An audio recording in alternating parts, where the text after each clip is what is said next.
अच्छा मुझे ये बताएं, जब इरफान को देखा जाकर, जहाँ पर इरफान का जिस्म पड़ा था, जिस्म तो नहीं था वो, हड्डियां ही थी,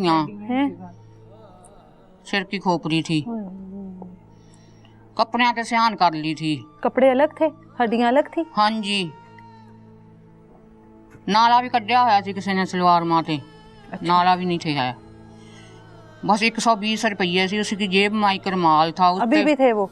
हाँ विचे ही थे। अच्छा, एक रुमाल था छोटा, ते 120 रुपये थे, बिचे थे, ते कपड़े में सियान हुई है उसकी। फिर आपको पता लगा? हाँ जी, ये मेरा पुत्र है, ये तो मेरा पुत्र है। फिर मैं रोंदी पिटदी आई उत्थे पैलियों में ते बड़ा मैनू दुख आ, कोई मेरा दुनिया ते सहारा नहीं हो रहेगा। उस वो पुत्र ही सी मेरा सहारा, बहुत चंगा सी। अब कैसे गुजरेगा टाइम? अब घर का सर्कल कैसे चलेगा? आप भी बूढ़ी, आपके शोहर भी बुढ़ापे में है, जवान बेटा चला गया, अब कैसे गुजारा होगा? घर कौन चलाएगा? घर किने चलाना?